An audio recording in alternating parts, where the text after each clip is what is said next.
For people in the film industry or freelancing, this is how I've actually secured the approvals with the banks. Oh, so you found me on Google?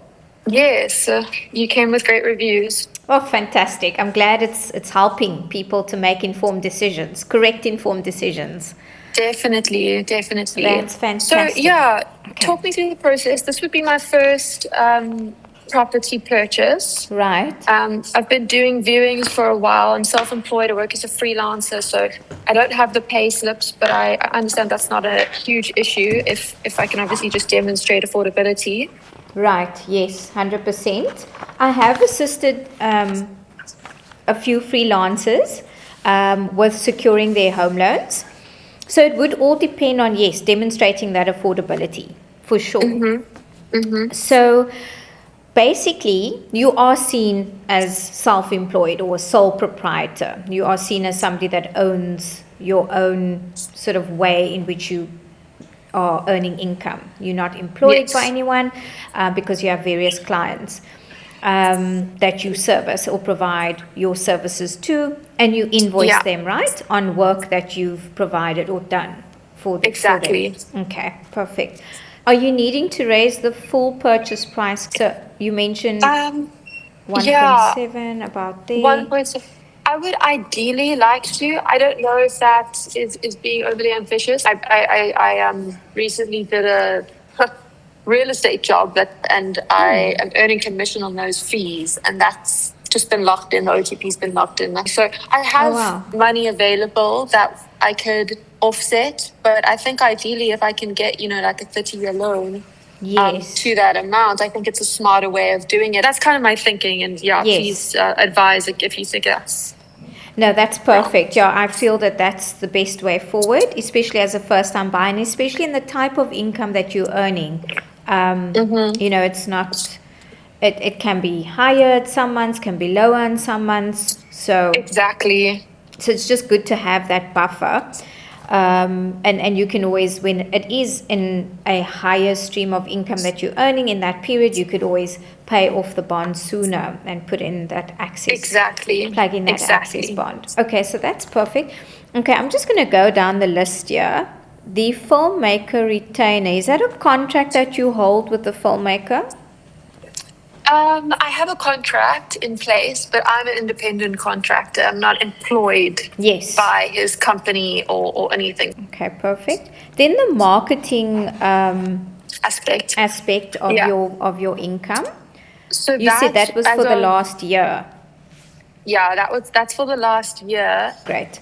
All right. So definitely the first portion of income is the strongest income that you've been earning for the longest time frame. Yeah, and to be honest, if I go back to last year, I don't know how far back you would go in the records, but that was when I had another client through that client. So that's allowed me also to put a lot of savings away. Okay. Yeah. All right, that's good. Yeah. But I Okay. don't know if they only look at the last 3 months or 6 months. Yes, they would ring fence the last 6 months. They Okay. would also ask for your latest tax return assessments. So they would, I mean, it's not a very accurate way. I would rather have you perhaps have an accountant that could draft up management accounts, which is, it's almost like financial reports, but it's not on a bigger scale as an entity because you're a sole prop. And the financial reports would basically be an income statement and balance sheet, right? That would Yeah. cover, because this is for people in the film industry or freelancing, this is how I've actually secured the approvals with the banks, is with actual income statements, balance sheets from an accountant that can take the last 2 years of your income, because I feel that the demonstration and the proof of the income lies in these financial records that an accountant can extract from your bank reports, because the IT-34, you're not always going to, reflect the accurate income that you're making, because of course there's a few things that we write off to expenses and things like that, for the business. Right.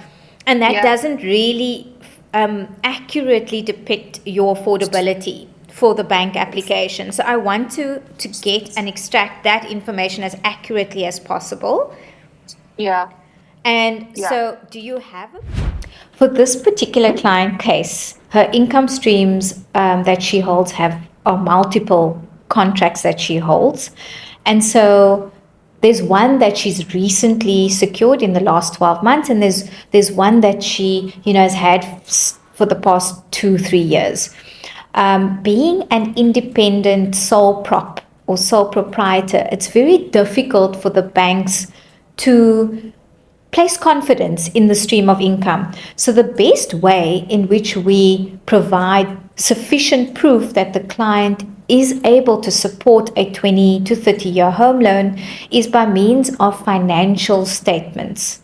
The financial statement record will show an overall picture to the bank's credit team that the client's income is steady and that there is an average flow of income coming to her. And that would be the best in order to present a approval to her with those documents.